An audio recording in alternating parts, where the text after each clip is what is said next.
you so much, AJ. You're so right. Surveillance and big tech is used in places like China, in Iran. If I wanted to have an event like this, good luck.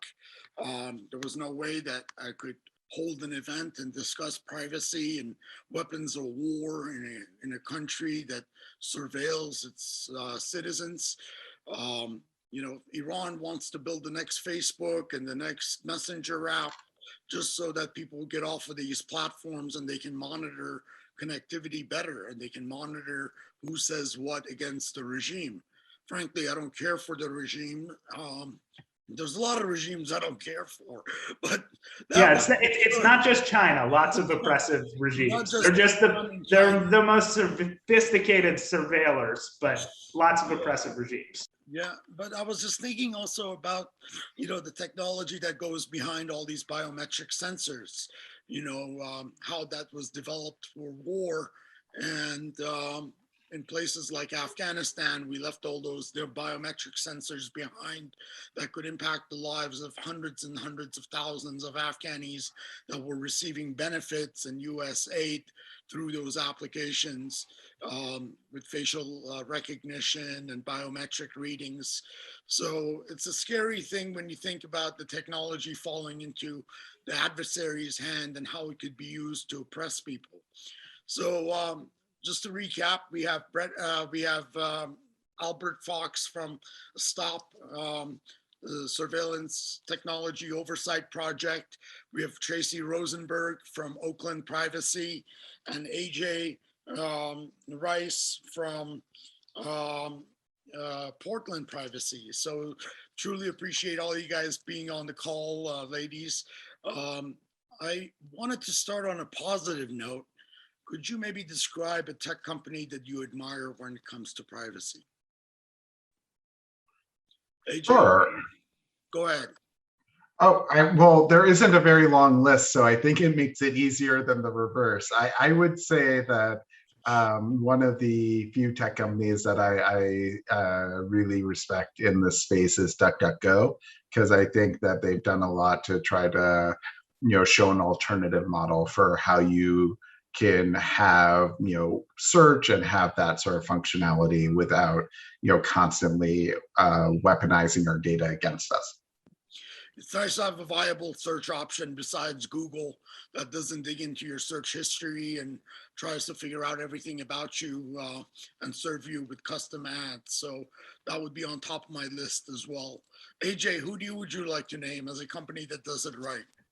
I was going to say DuckDuckGo as well. That's, I think a good answer. I'm trying to build one. I'm the founder of a startup called Prevo Mobile. Prevo meaning, short for privacy, but we're building dumb phones because it's so hard to build a private technology that I kind of went if we get rid of all the functionality, then we can make it private and then add the functionality back in slowly.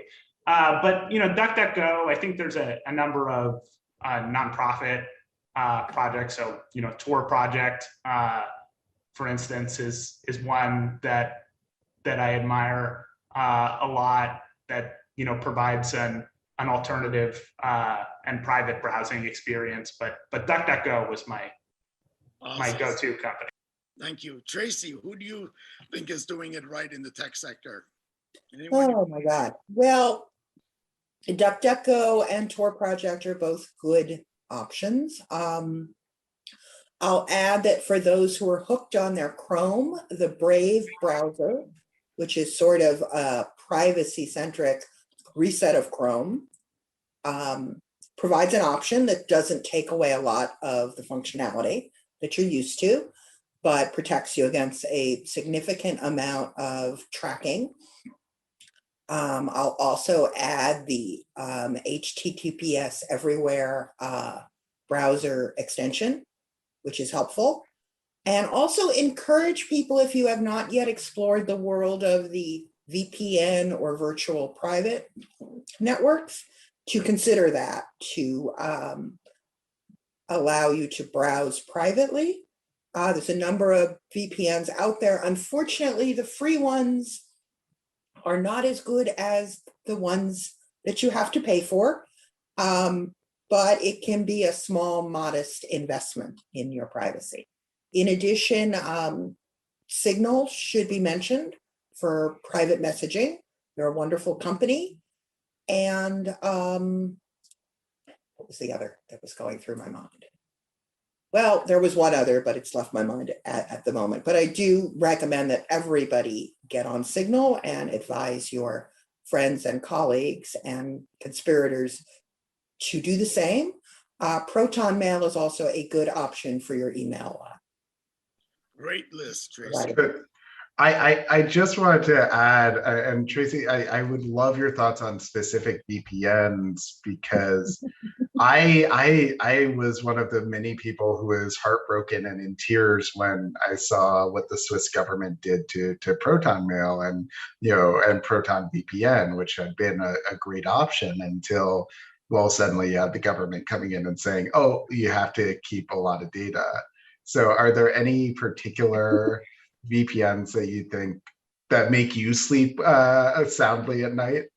It's really hard. Yeah. I think people should have a little bit of mercy on Proton Mail. It's unfortunate what happened. Historically, they've been very good. And of course, these information orders go out to every technology company. That said, it was disheartening that they did it, and disheartening that they were, what's the word, not as transparent about it as they could have been. VPNs are tough, and I hate to recommend specific ones because they change constantly. There are a few that I think are not too bad. I sort of hate to do it on this call because it will come back to haunt me.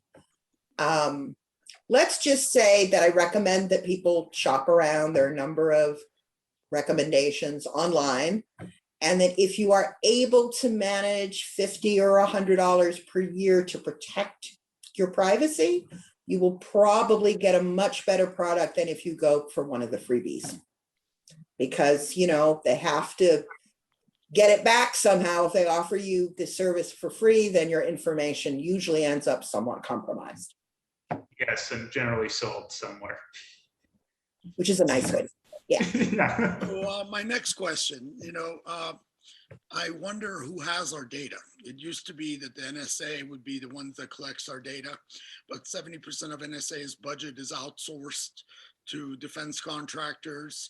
HP just announced a $2 billion contract with the NSA to provide infrastructure to them. So when you think of the data itself, is it residing on private companies' infrastructure, or is it actually residing on the NSA's own infrastructure? Who has it? Do you guys know? I would say both is the short answer. I think you have, I guess, a lot of different types of entities that collect our data. Certainly governments in the U.S. and abroad as well. But then also private companies, but that can be private companies whose services we use. So if you use Facebook or Google, they're collecting a lot of data about you when you use those services. But it's also data aggregators. A lot of the data gets sold and resold and linked together. I think, a lot of times we think about our private data as remaining kind of in silos, that a bunch of different companies know a little bit about us, but no one has a complete view. And I think really that's not true or the case anymore, because our data gets shared, and even when it's anonymized, it can often be linked together, because, for instance, it's really easy to tie your location history to your credit card purchase history. Even if both data sets are anonymous, it's a pretty easy matching process.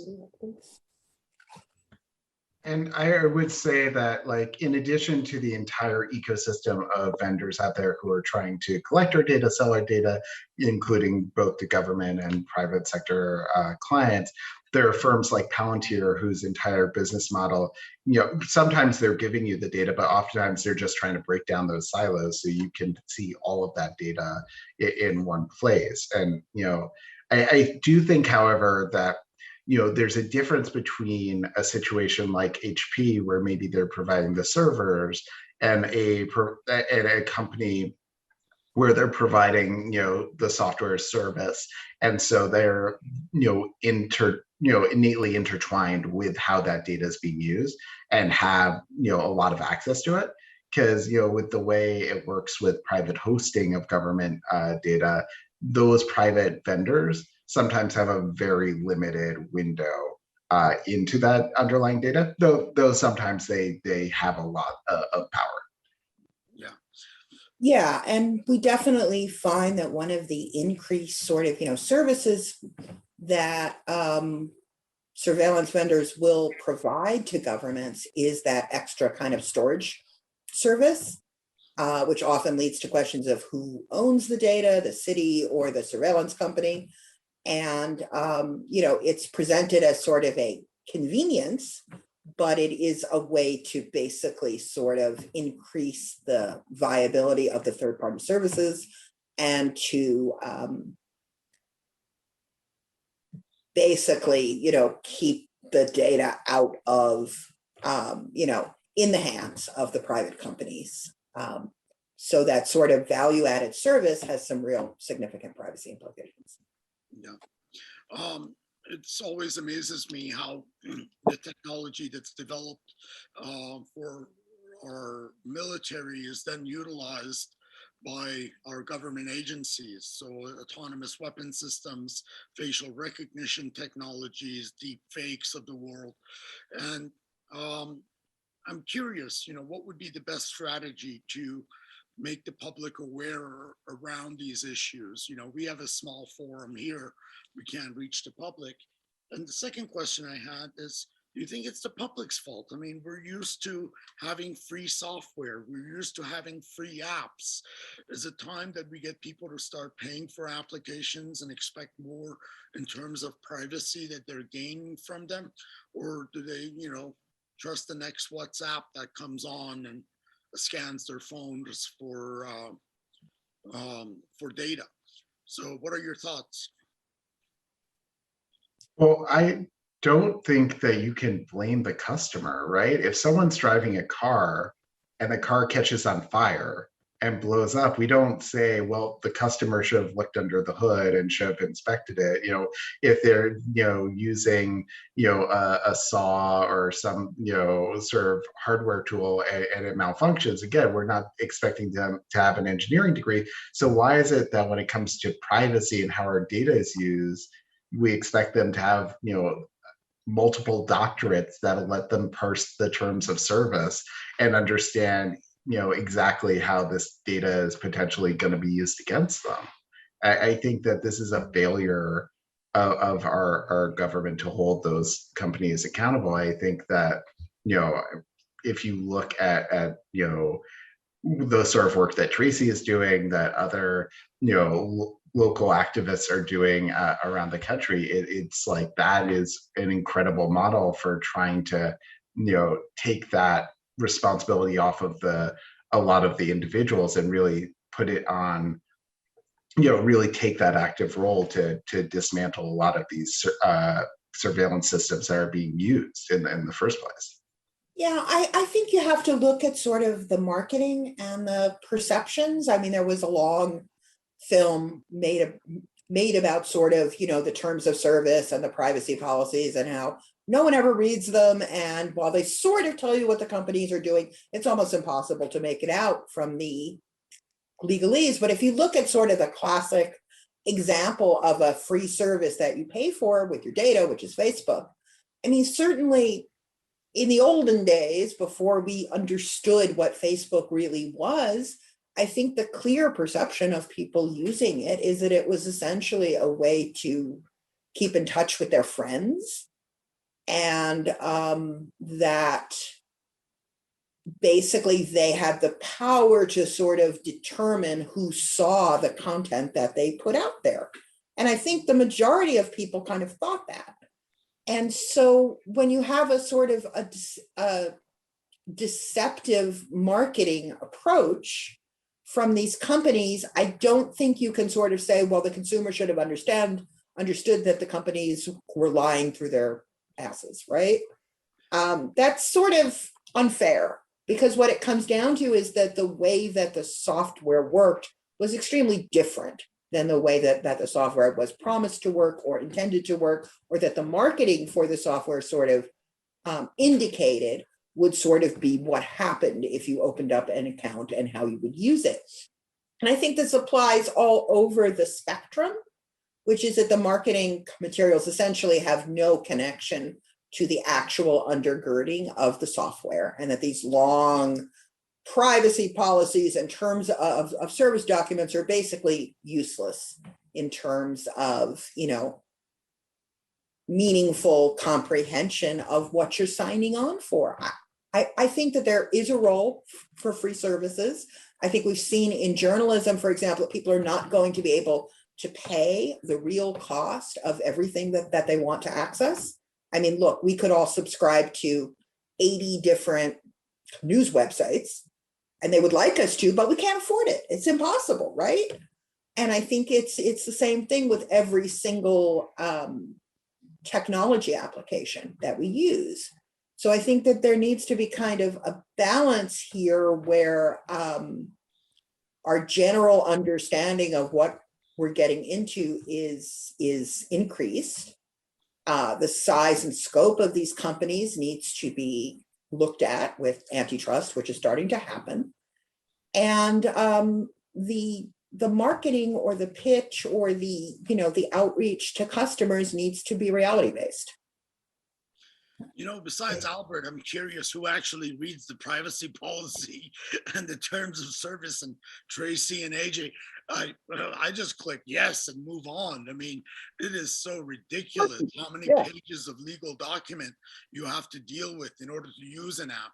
Do you think there's a way to simplify the privacy policies in terms of use to make it more understandable, like a label you would have on, you know, your box of food from the FDA or telling you it's nutritional information, having a similar label that would help explain what those policies are for the general public? Would you support something like that?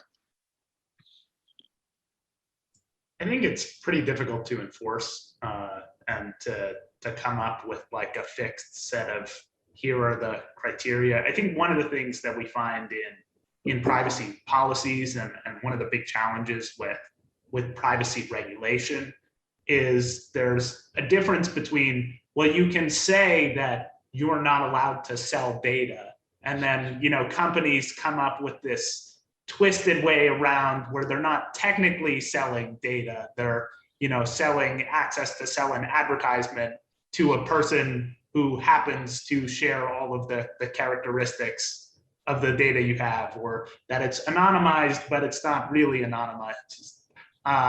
So I think it's nice in theory. I think in practice, it's both very difficult to come up with a set of meaningful standards. And even if you do that, it's very difficult to enforce compliance with those standards.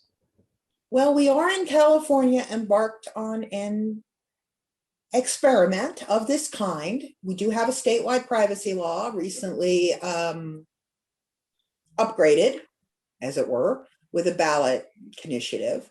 It's very new. So far, compliance has been basically terrible. As AJ says, we are hoping that will improve. But I think one of the challenges with it's called California Privacy Rights Act.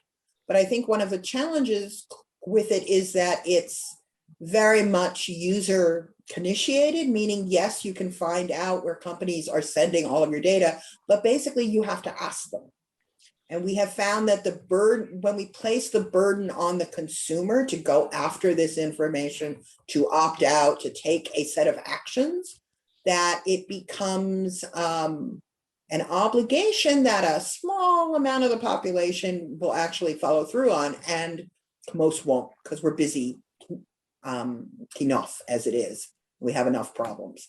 So, part of the question becomes, do you shift this so the burden is actually on the providers, or does the burden permanently remain with the consumer? And if so, is that effective in any meaningful way? And I don't think that we know the answer yet, but there's definitely been, at least in California, an ongoing process of sort of placing that burden on the consumer, for better, for worse. And I would say, just to go back to your nutrition label example of it's as if we were saying, okay, you have to have a nutrition label, but it's okay if you have strychnine in the food you're selling. We can't have just these labels that are disclosing stuff that's deeply dangerous. We need to stop the dangerous stuff from being done in the first place. And then when you have a narrower set of options for how this data can be used, and are really preventing these worst case scenarios to begin with, then I think it's meaningful to have that conversation about consumer choice. But I think as long as you can absentmindedly click a box that undoes your most fundamental rights, right, that is something that is not a legal framework we would accept in any other type of product that's being sold. And so I think that's something we shouldn't accept with software. And I think, if you look at what's happened in Europe with the GDPR, their general purpose corporate privacy law, you go and you get a lot of fine print and a lot of boxes to click, but more often than not, it seems like it's just another compliance task for the big companies. I see. One of the things that bothers me about big tech companies is I can't export my data. I mean, they have all this data on me, and I would like to, for example, export out the names of friends that I have on Facebook, just in case I want to use a different platform. But they don't give you the opportunity to export the names of your friends and their email addresses. Yet they use those names and contact details to provide ads to them, to invite them to the platform. Yet, you can't export your own data.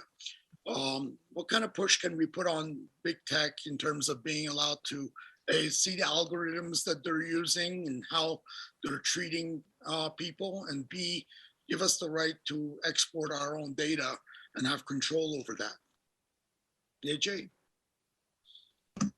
Well, I think on the algorithm side, we can maybe get some data about how certain algorithms are being used, but it depends a lot on the algorithm. For instance, we're never going to see Google's search algorithm, because that's basically their business is built on their proprietary search algorithm, and they're not going to share it.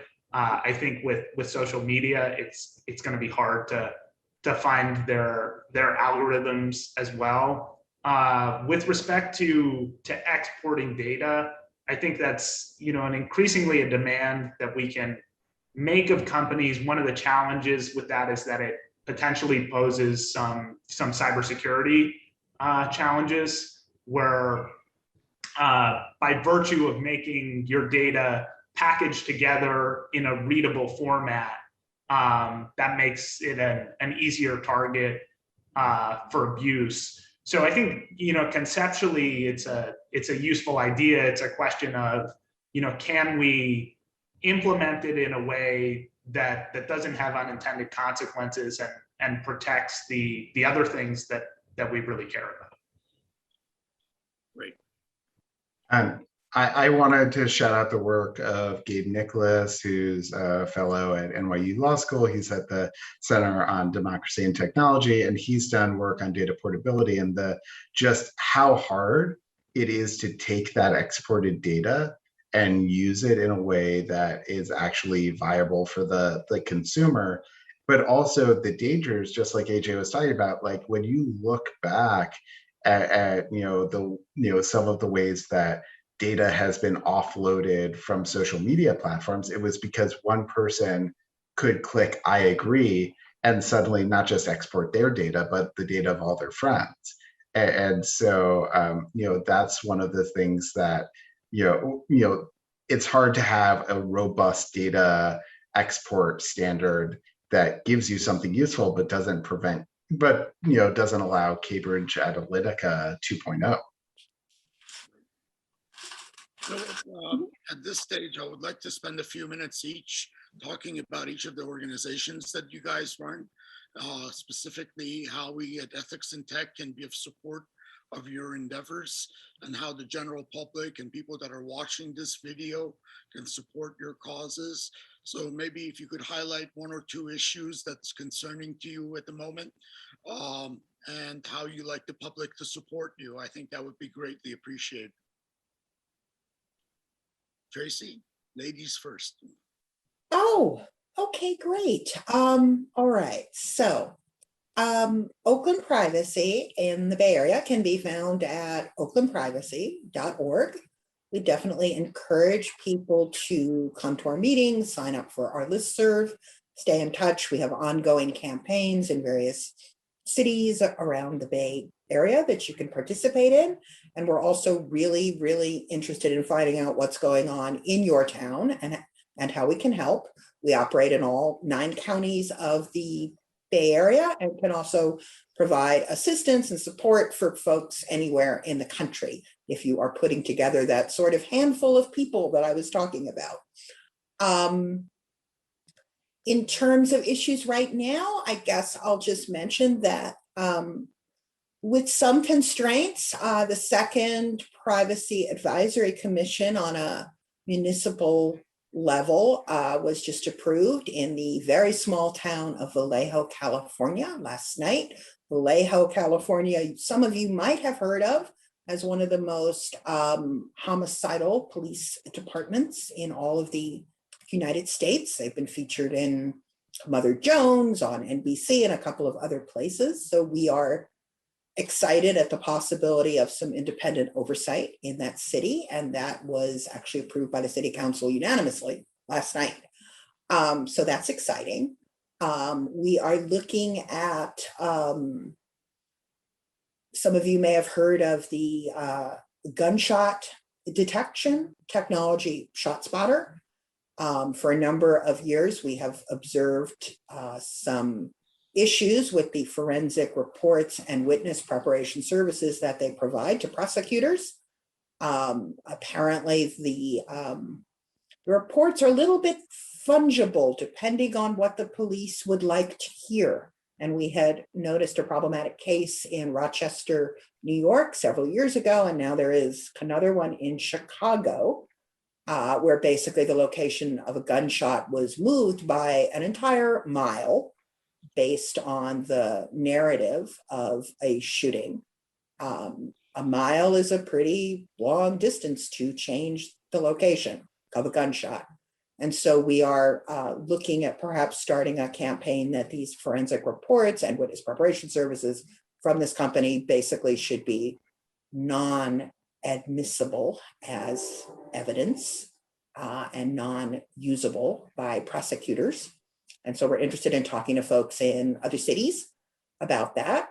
And I guess I'll kind of stop there and just encourage people to check us out at oaklandprivacy.org. And again, you can sign up for a newsletter that will come to you once a quarter and give you sort of an ongoing update on our activities. Albert, what's going on in New York? Just a few dystopian nightmares unfolding every day. No, it's really always amazing to hear about everything that Oakland Privacy is doing. I'm a longtime fanboy, so all of that was incredible. Here in New York, the NYPD is a just monstrous organization that should not exist, and we're doing everything we can to cause trouble for them. So we we have a number of active lawsuits. We're trying to get public records. We're trying to do a number of campaigns. Right now, one of the most active things is our Ban the Scan initiative in partnership with Amnesty International to outlaw facial recognition in New York City and across New York State. And you can find out more about that by going to our website, which is stopspying.org, or you could go to banthescan.nyc. And that will include more specifically on that campaign. We have letter writing efforts. We have a petition up. We're going to be doing a lot of in-person events. We're going to be having a spy-in where we ask everyone to bring their cameras and point them at One Police Plaza so we can just highlight the enormity of the way that we're being tracked. And we're also going to have public education tools where people can track all of the cameras in their neighborhoods and help educate local lawmakers on just how terrifying all of this is. And I really think that, there's all these international debates, all of these national debates, but when you look at how change happens, it's the city council meeting, it's the school board, it's the local community-based efforts. That's the way we see these surveillance systems being outlawed, one community after the next. That's the way we see ordinance being passed. That's how we see real sweeping changes, because if we turn to Washington for these changes, we're going to get just a terrible set of laws that entrenches these tools as a part of our lives in perpetuity. But if we build a critical mass of cities and states that are really just pushing back and drawing a line in the sand, we'll be able to actually push towards the day when these technologies simply do not exist as part of our lives. AJ. So I'm with PDX Privacy. PDX is a moniker for Portland, Oregon. It's our airport code and city nickname. So we, are focused on privacy and privacy-related issues in the Portland area and raising transparency on the use of surveillance. So a lot of efforts going on right now related to public records requests and getting more information on how surveillance technology is being used in our city and how we should respond to that accordingly. The thing that I'm personally most focused on right now is on education. And Vahid, you mentioned at the top of this panel of what can we do? Is the responsibility on consumers? Is it on government?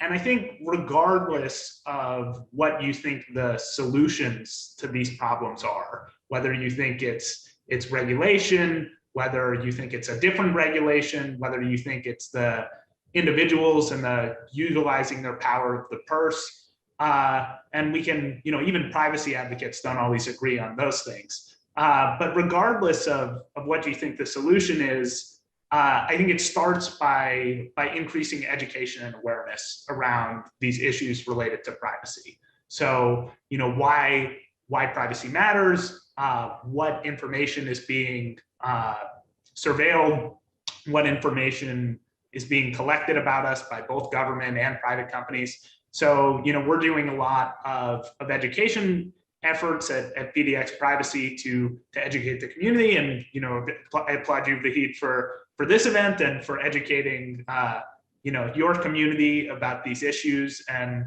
every little bit helps in kind of building that grassroots movement around these issues. So if you want to find out more about some of our education, watch some of our videos, or learn about some of the causes that we're working on, the website is pdxprivacy.org. Wonderful. You guys are the organizations that I admire, that I want us as Ethics and Think to emulate. You're great leaders in society. We're very appreciative for the work that you do, even though it doesn't necessarily get all the credit it deserves at times, but you bring highlights to issues that matter. I loved Albert's talk on the Apple phones and what they're planning to do with a back door, which just scares the shit out of me, considering I have an Apple phone. And the business of big tech just scares me. If it's the business of Amazon, and how they monitor your shopping histories and your music history and what you watch, and every aspect of your life is monitored through Amazon, through their listening devices of Alexa. Same thing with Google and Safari of the world. One thing I was going to suggest was, before we end, I would want to open it up to if you guys have any questions of each other. If there's anything that you want to get a chance to ask Albert or Tracy or AJ at this point, kind of open it up and see what your thoughts are on in terms of questions. One question that I had that I'd like to kind of end our thoughts with is, what can an organization like Ethics in Tech do? We've been doing this since 2003, holding events and bringing people together, but you guys have a lot more experience than we do. We like to learn from you and emulate your organization's success. So what would you share with us that you think would be effective for an organization small such as ours, but with big global goals and dreams? So any ideas there would be appreciated. And also, if you have any questions of each other. Well, first of all, to answer that a bit, Vahid, I just want to emphasize that, dystopia is fundamentally a depressing concept, right? It's not exhilarating and it's not empowering. It's frightening and scary and upsetting. So the fact that you try to bring some comedy into the events that you do and help us to laugh at what's happening to us is, I think, no small thing. And I think you should be proud of it. And I think it's enormously important for the movement as a whole. We can only be outraged and upset and frightened so much. And we also need to sort of, recover our humanity in the face of the age of machines. It's important. I think AJ said it, that, public education is enormously important. Forums to talk about these things are enormously important. So thank you for, providing that today. And I also think that ethics in technology, just as an issue, which is, of course, where you sort of laid down your organization, I think there's tremendous ongoing organizing of people that work in technology regarding sort of how to engage with the issues of ethics, that I think is ongoing, that I think is enormously important. I think to the extent that tech workers and tech creators engage with those questions of ethics, they can be sometimes our allies and partners in this struggle. And I think that, motivating them on an ongoing basis to participate in these kinds of venues and conversations is something that I think Ethics in Tech has done and can continue to do. Tracy. Albert, you're muted. Oh, sorry. Can you not hear me? Yep, I can hear you now. Now we can. Okay. I want to second everything Tracy said. It really does take, humanity to win the fight against the robots. We can't just, focus on nothing but the latest lawsuit, the latest, city ordinance. We need to have a movement that is resilient, that is, that really also can, include everyone, right? One of the things I always worry about is if it's only the people who are already what I lovingly call in the tinfoil hat club who are showing up to these conversations, then we're failing at our job, because then we're just preaching to the choir. And one of the things I think you do so well, Vahid, is you broaden that tent. You create this indispensable entry point for people who want to take part in these conversations, but maybe aren't yet fully up to speed on how these abuses are unfolding.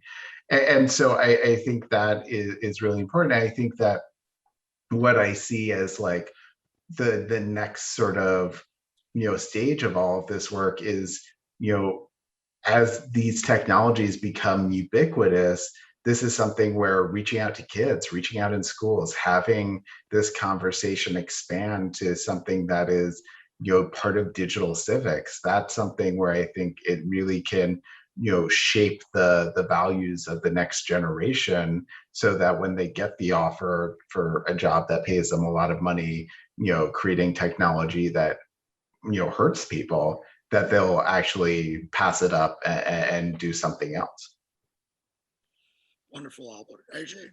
So just echoing what both Albert and Tracy have said, and thank you, Vahid, for putting on this event. And it is, it starts with educating and, informing the public and broadening that tent, as Albert mentioned. One thing I would ask of both Albert and Tracy, and I think one of the things that we encounter, and I imagine you do as well in your locations, is, in Portland is an overwhelmingly left-leaning city. And, the people, even if not all the people in our group are left-leaning, the people who are following us are engaged with us are overwhelmingly left-leaning. But at the same time, we're dealing with what are nonpartisan issues. And, how do we better present these issues in a way that is nonpartisan without, kind of folding them into, democratic priorities, and avoid mission creep when the overwhelming majority of our supporters kind of want that mission creep in a way. I think one way, AJ, is when you talked about China, talking about the surveillance states abroad in places like Iran and elsewhere, and how people's rights are curtailed, how the government is used to oppress people, put them in jails, beat up on activists, and take away our right to protest. So I want to thank you all for joining us today. This is going to end our panel, but I will have a recording of these sessions to make available online. And thank you, AJ. Thank you, Albert. Thank you, Tracy. Please let us know how we can help. We're here at your disposal, and we'll carry your bag if you let us. So thank you so much. Thank you. Take care. Thank you, Vahid. Bye-bye. Thank you so much. Bye.